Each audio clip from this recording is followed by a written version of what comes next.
Perfect. All right. Welcome back to the Within Podcast. This is your host, Nicky Wallace, with special guest Ali Sartain on today. We are going to talk about all things epigenetics. So, hopefully, I think this is a big topic. Ali, I know you've been on before, but do you want to introduce yourself real quick before we jump into the big topic? Yeah, so my name is Ali, and I am a former hairdresser of 20 years that fell into the world of integrative trichology. So I now spend my time really trying to understand. I work a lot with women, so you'll hear me say that a lot.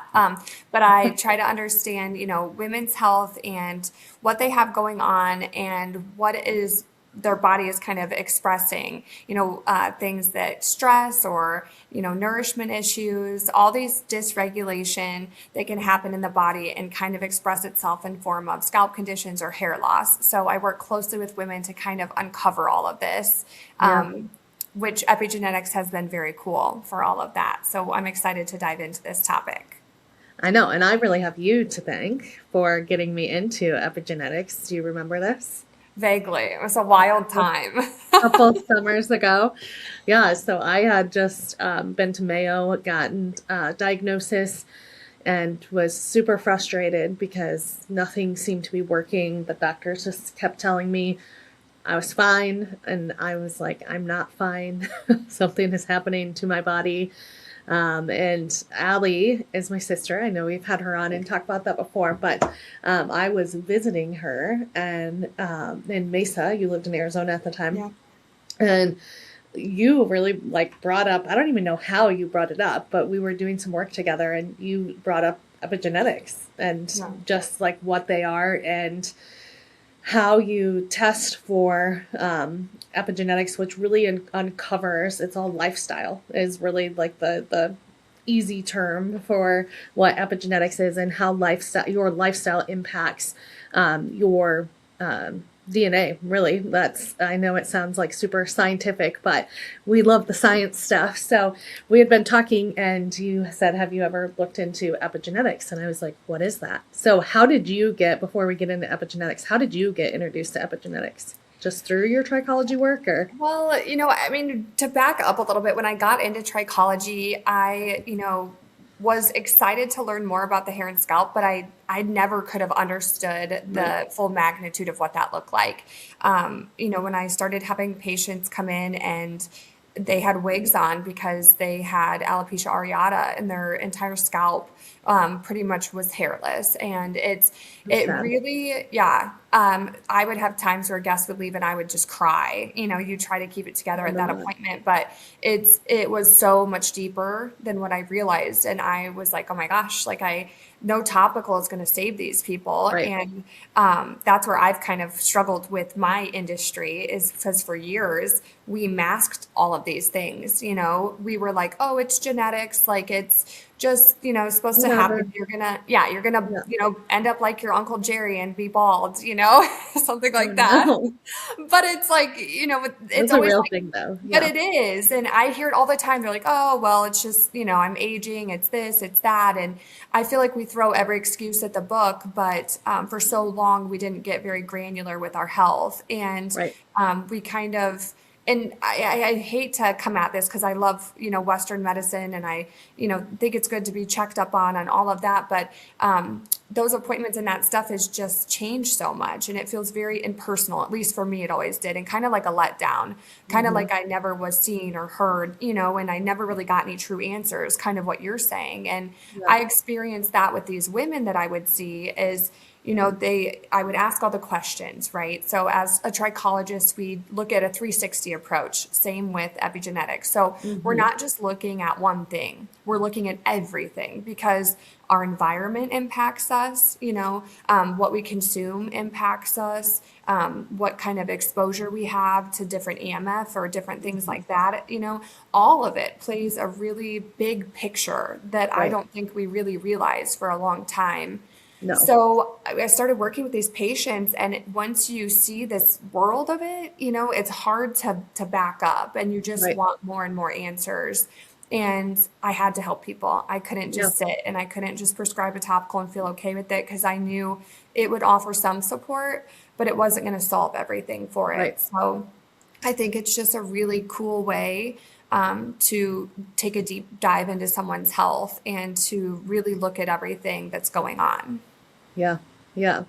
So it was Ali and I's world kind of a couple of years ago. There was a lot evolving with both of us, and personally, professionally, kind of all the things, and getting introduced to epigenetics. I think really changed my life. Not to sound dramatic, but I think had I not found and kind of dug into epigenetics, I don't honestly know where I would be today. So epigenetics really is the how your lifestyle, how your environment, kind of all of the things that Ali's talking about, impacts your DNA or your genes, your genetics, and what that expression looks like. So you think of a lot, and we kind of talked about this in one of the other podcasts, but you think about, dementia, hair loss, stress, kind of like all of the stress is probably a bad one, but all of these external symptoms that you start to see in your body. So weight gain, weight loss, inflammation. So you can look at somebody and see inflammation. I know Ali's had a whole journey on being able to even change face shape, by controlling cortisol. And that's another conversation we'll get into. But when I was going through my journey, I was kind of in this Western world, getting medicine world, getting pushed doctor to doctor. And I was getting the classic, like, you're fine, but nothing. But I knew my body was not fine. Like, I was having really bad symptoms. For me, it was incontinence. So I literally did not have control over my bowels, which was scary. And I knew I needed to dig in and do something differently. So in comes Ali with epigenetics, and I really dove in. I was just like, this. I'd already been introduced to functional med and had been getting kind of like some blood work done and knowing that inflammation in my body was too high, and knowing kind of all of these things were going on. But this epigenetic testing gave me a whole different just outlook on, oh my gosh, like, what's going on in my environment, the computer I'm sitting in front of, the phone that I'm holding, the food I'm putting into my body. That is all causing things to happen inside of your body. That ultimately some things you don't have control over, but some you really do. But you have to understand what's going on in your environment to be able to, kind of make those changes. So epigenetics, the testing that I got certified to do, it gives you a 37-page report, which was very overwhelming when Ali and I first started looking at Very this. overwhelming. But it really does dive into just environment. So like a mold, toxins, again, all things that like not one of the doctors had ever talked to me. So I knew a little bit about, but what's present inside of your body within like the molds, the toxins, where you're deficient with vitamins and minerals. Like, does your body, one of my favorite sayings I've learned over this past year is like, does your body even have the raw material it needs to do the things it needs to do internally to be able to function?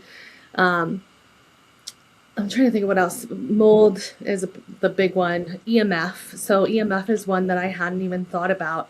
And we can dig into all of these a little bit more. But again, what is going on in your environment and how is that actually impacting you? Most of the time, very subconsciously. Like, you have no idea that it's even happening. But your body doesn't know what to do with some of these toxins, molds, EMF, kind Parasites of all is one. parasites. Yeah. I've actually had hair loss patients who they Yeah. tried literally everything. And one of them discovered that she had traveled out of the country 8 months prior and she ended up with a parasite and she Yeah. was not able, no regular stool for 8 months. Like, so her body wasn't absorbing anything she was Right. eating. She was losing weight. So all of that is going to impact, obviously specifically what I do with the hair, but just in general, like Right. starts with one little thing and then it's just can impact everything. And I heard someone say once, we've come, and this is where I kind of struggled with Western medicine at times and where I really love epigenetics because we've got to this like specialized world. And I saw this with your journey, Nikki. But you have to go to this doctor specializes Yeah. on this body part and this doctor. But it's like, for me, I'm like, your scalp doesn't know it divorced the rest of your body, Yeah. So Yeah. what is going on in your whole body is, a result of what's expressed in a certain spot, whatever that be. And so the doctors, I feel like, started looking at one part of the body. But I think the biggest connection for me is when I realized it's one and everything Right. is impacted by the other. And that's what's cool about the epigenetics is, like you're saying, it's testing for exposure. It's Yep. testing for, your Challenges. amino acids, your Yep. nutrients, your every little thing. And it feels way less invasive than going and getting labs done. It feels a Yep. little less intimidating. So while the Right. report is huge, I just try to remind people that this is just information Right. and it's what we do with it and the tools that we get that can change things for us. But it's Right. nothing to be afraid of. Right. And just look at it as what it is, just Right. guidance through it all. Yeah. So all the epigenetic test is you literally pluck like 3 hairs, which it sounds like it's going to hurt and it's scary. It's actually not.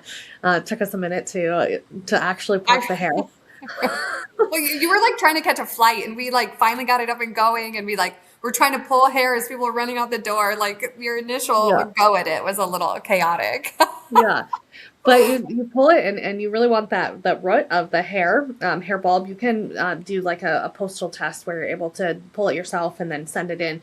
But I actually purchased the machine that you're able to pull the hair, put it into this little machine. I should have brought it actually, but Yeah. and it looks at or it kind of reads the energy, which is kind of crazy, off of the hair bulb and it can really detect what's going on from an environment perspective in your body. So the difference between so we get this out of the way, the difference between an epigenetic test and blood work, because that was one thing that I was like, well, I've already done all of this blood work and got all these markers and I test every 4 months.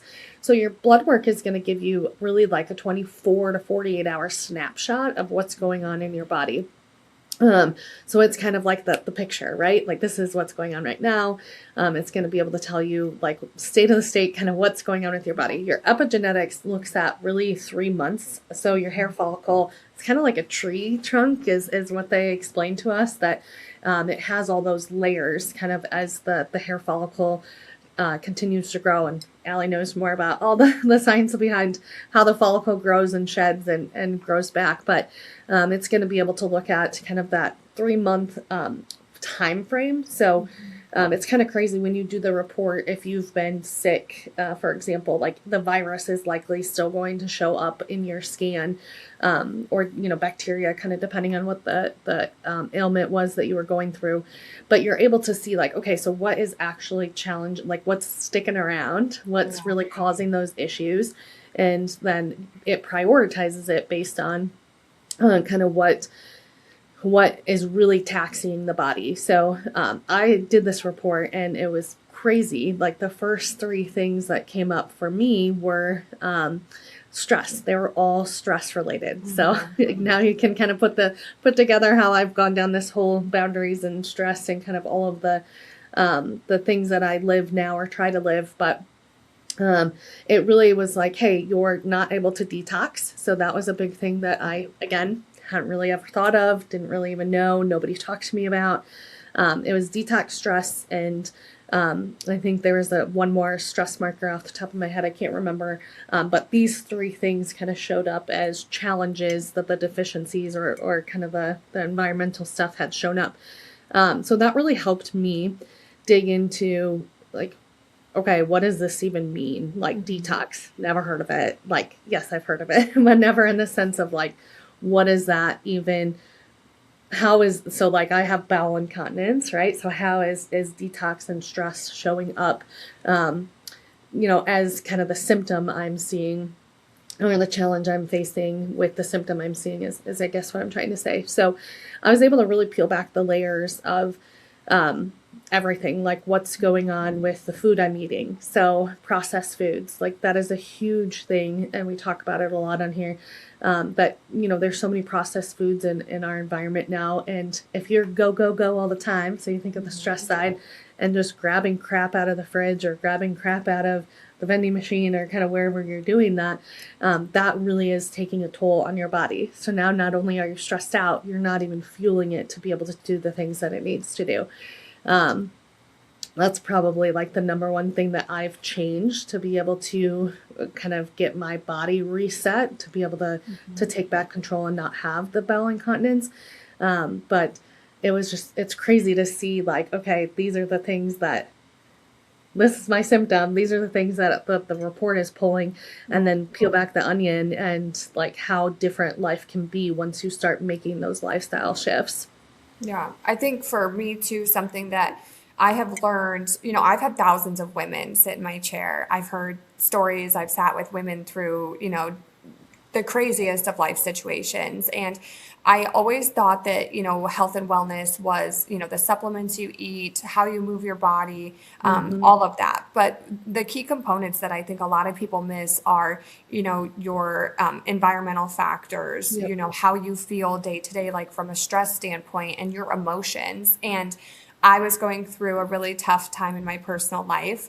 And that was one of the big ones that, Yeah, you came have up a on lot of the mine. same ones that I Yeah. had, didn't you? But With the stress. I think it's really important, and why I love this test so much is because labs aren't going to show you that, Hmm. but I have worked my hiney off. I used to be the 4 a.m. gym call, and then I would Hmm. shove the supplements and eat all the food. But when that awareness was brought to me that like, you think you're doing all the right things, but you're missing Right. some very important factors.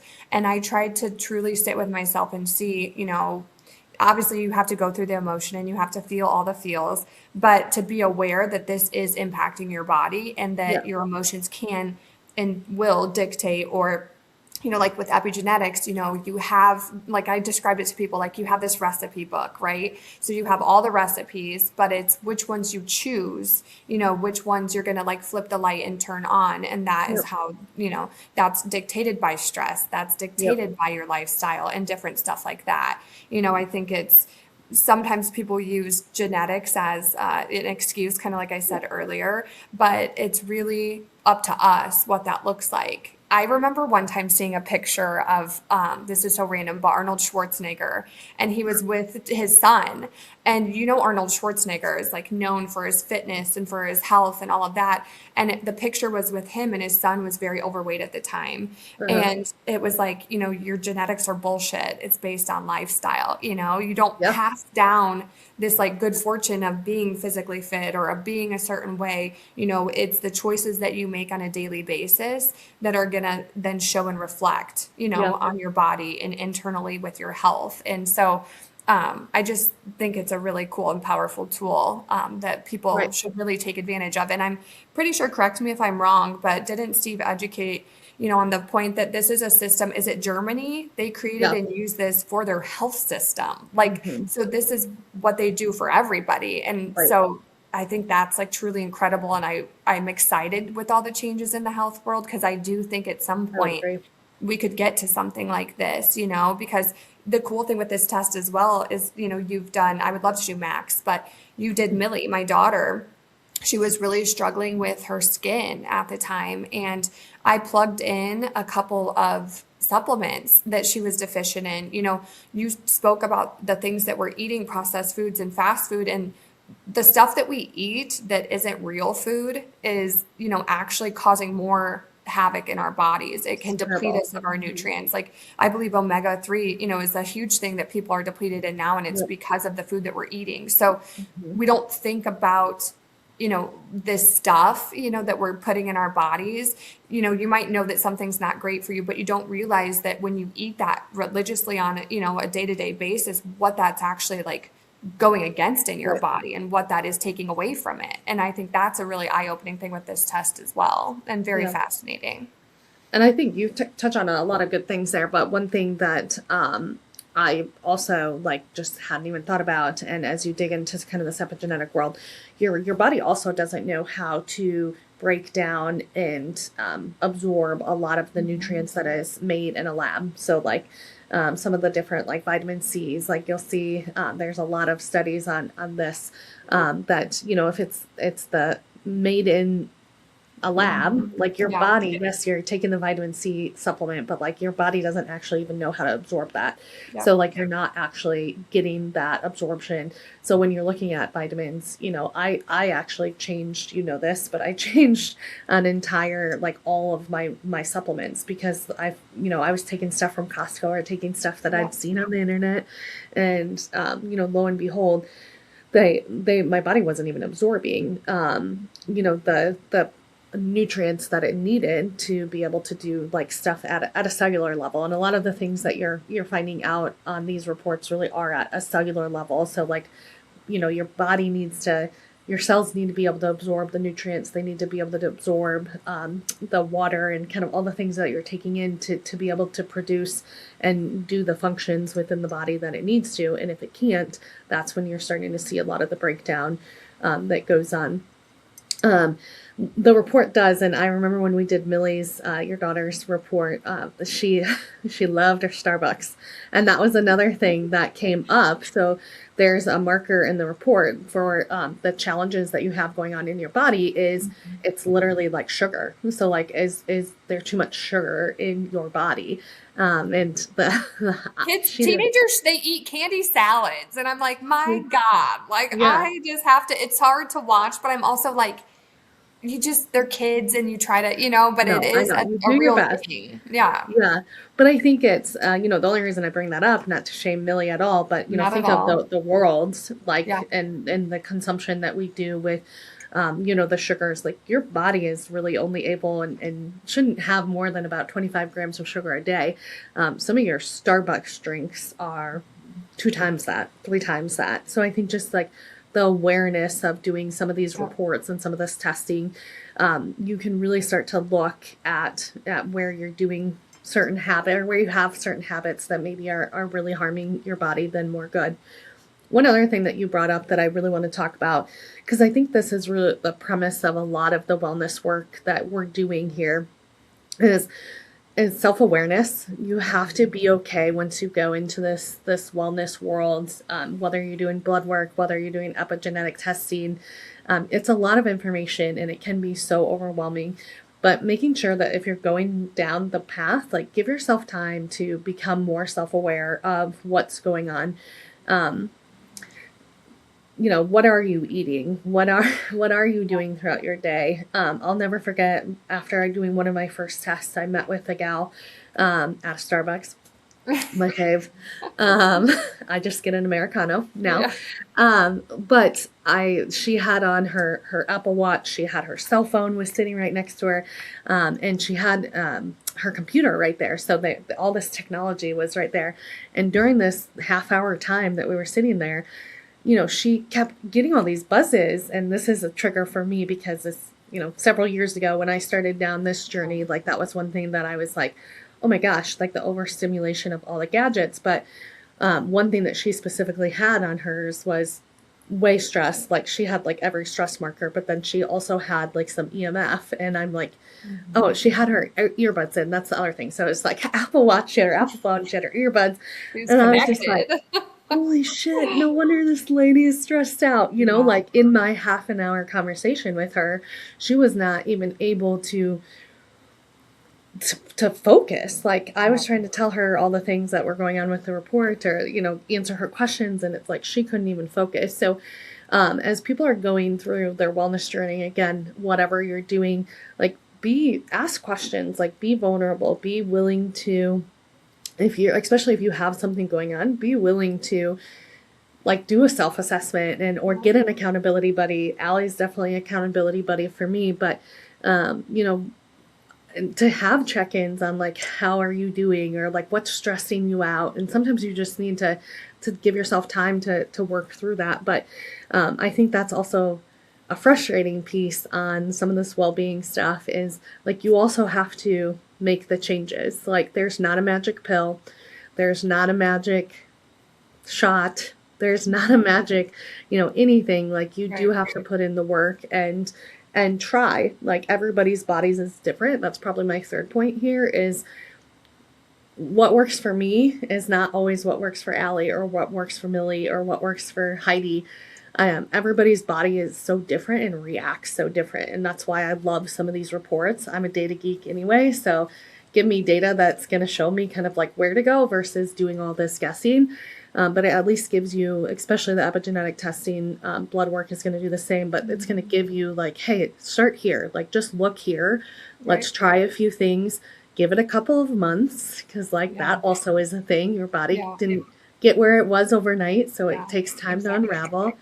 But have, you know, just take the time to try something, see how you feel, see how you react, how your body reacts, and pivot if you need to. So that's been probably like 3 really big lessons that I've learned as I've changed, and as I've kind of helped others and started working with others, which is why this community is also becoming important to me, because it's like I had to go through a lot of this on my own. I know you went through a lot of your journey on your own, so how can we be there to support each other? But well, and I think, so many thoughts there.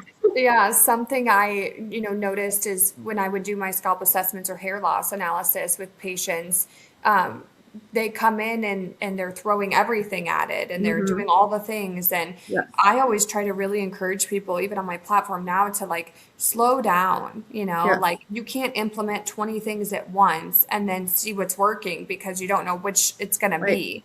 And even when I got into my wellness journey, it was very overwhelming. I like got my tests back from the epigenetic thing, and I was like, oh my gosh, like, what do I even do? Like, I'm a mess. Like, I felt like I was like in shambles, which I kind of was.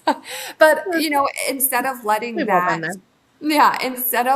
that like ruin it for me and just go get a cheeseburger and tune out at the TV and chug a bottle of wine or something, like I'm like, what's one thing, if I chose one thing on here, like what can I start making changes with? And, then you can see how you feel and see how your body reacts. And, I talk a lot about my journey and like what I'm doing and using, but I've done this over years, I even think about, and you and I discussed like home toxins and stuff like that, like cleaning supplies in the house and just all of it. And, I posted a natural deodorant the other day and something, and it's like, I've searched for like years. Like I don't I actually screenshot that to somebody. Oh, Agent Nature is amazing. I love Jenna Cobell. If she's promoting it, it's worth but sharing. It's like I do your own research. Like I talk about this all the time, but like we have become unconscious consumers, and we just want someone to give us all the answers. And I did that for a long time. When it came to business, when it came to health, I listened to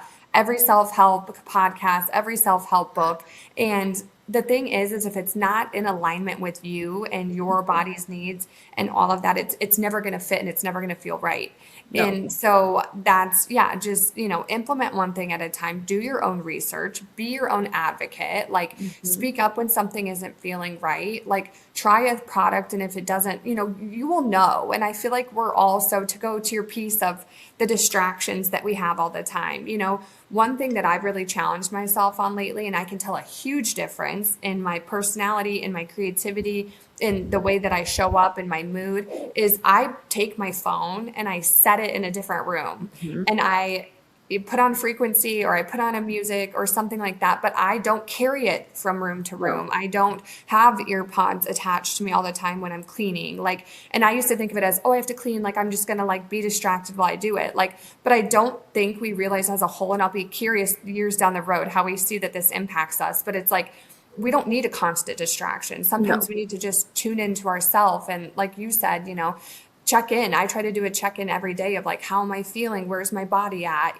Because it will tell you, what it needs or how it's reacting to a supplement, or you'll feel a difference. And if you don't, then let's try something new. Don't go out and spend hundreds of dollars on supplements and hope that's going to solve everything, No. So Yeah. I will say, we have not touched on this, but one thing that is cool about epigenetics is it can be reversed, right? So like your lifestyle, the things that you're doing now that have gotten you kind of like where you are, if you start doing these small things, you can actually change or reverse how your gene expresses itself. So when you think of weight loss, you think of hair. I mean, Ali, you're actually, I am too. Like all this, you got me on some stuff that helped with hair growth. You are able to most of the time go back and and change how your body expresses. For me, I've knock on wood, because I don't want to go back there. Like I don't have bowel incontinence anymore. Yeah. And it was a road to get there. It took a lot of years, a lot of trial and error. But I did heal myself, and I'm proud of that. I was told a lot of things for several years while it was going on, Yeah. I had this whole journey happen, I always say out of self-defense. Like I couldn't live that life anymore. So my hope and my prayer for everybody that listens to us, everybody that joins our community, everybody that does all this, just to know that it's not too late. And if you're not feeling well, if something's off, like, your body, like, yes, I'm overweight. Yes, I'm not the healthiest person, but like, I knew when those doctors were telling me, you're fat, you just need to like change what you eat. Yes, there's a component to that, but there was so much more going on. And I think, had I not stuck up for myself, and kept looking for answers, right? Because you've also said, I love when you say this, like, nobody's going to come save you, right? Like, you have to, kind of be willing to take that on yourself. But I don't know where I would be. So anyway, that's my plug on a lot of this well-being. And epigenetics is an amazing tool. Like I said, I love doing, using the tools. I get my blood work done every quarter to kind of see where I'm at and how things are going. I do a functional panel every quarter so that I can see kind of my inflammation markers, what's working, what's not working. And I take that time to reflect on, how did I treat my body these last 3 months? Was it Christmas and we were over and indulging and having all the wine and doing all the things, or was I showing up for myself every day, and making sure that, I took the time to do the things for me that matter to keep myself going. So anyway. Yeah. I mean, I've seen too many miraculous stories and too many people coming back from, these horrible diagnoses and stuff like that. And it's just, you can't give up on your health, and you have to just be aware. And it's not, like you said, a one size fits all, and you're not going to be saved by one pill. No. It's, the whole 360 approach to life. And that's what health is. And Right. it's pretty powerful what our bodies are capable of doing. Like you said, we just have to make sure they have the raw materials to perform and function the way that they're supposed to. But when we pour, I think when you really start to pour back into yourself, and this is something I've learned, it's amazing how good you can feel. And I think so many people get so used to just feeling meh and like feeling blah, and just think it's, the weather or this or that. And and it's not. Like, our bodies are designed to live in abundance and to feel incredible and do amazing things. And we forget how powerful we are and kind of get numb to everything. And so waking up to your health and being proactive is the best thing you can do. Yeah. And body is an amazing thing. Like, I've always like been intrigued, but then going through all of this and just digging in and going back and doing some relearning, it's like, oh my gosh, like the fact that our bodies do the things that they do and recover the way they recover. It's pretty amazing, but good. Powerful stuff. I know. So epigenetic testing, it's another tool in your toolbox for sure. But it's lifestyle. What are you doing on a day-to-day basis that is impacting your health? And I was listening to a podcast actually on the way here this morning about epigenetics, because I feel like we're always listening to some of these well-being, and it's just, the amount of things that we're exposed to every day. I think as women, you're even exposed to like 200, upwards of 200 plus like chemicals every day that we don't even know or don't even realize, because it's in our skincare, it's in our products. Like, women tend to have more products than men. So, being able to do this testing and understand epigenetics and kind of how your lifestyle is impacting some of those things going on in your body it's a powerful tool. So anything else you want to, I feel like we could probably go a lot of different ways on this, but we just wanted to really expose our audience to kind of what is epigenetics, what is this testing, how we have practically used it, and we can definitely dive dig into more in different episodes. And I can put in the show notes, if you are interested in doing the test, if you're local here in Des Moines, I can help you do the test. Or if you're interested in doing, like I said, there are postal kits that you can do right at home, send it in, you get results. The efficacy is the same as long as you mail in the kit within so many hours after pulling the hair, which I know that term always freaks everybody out. But we're going to offer the testing at our event coming up in June, which I'm excited to give everybody their exposure, opportunity to kind of see what's going on inside their world. But we appreciate you following along, and hopefully you gained a couple nuggets today to kind of help along your health journey. So thanks for tuning in. We'll see you next week.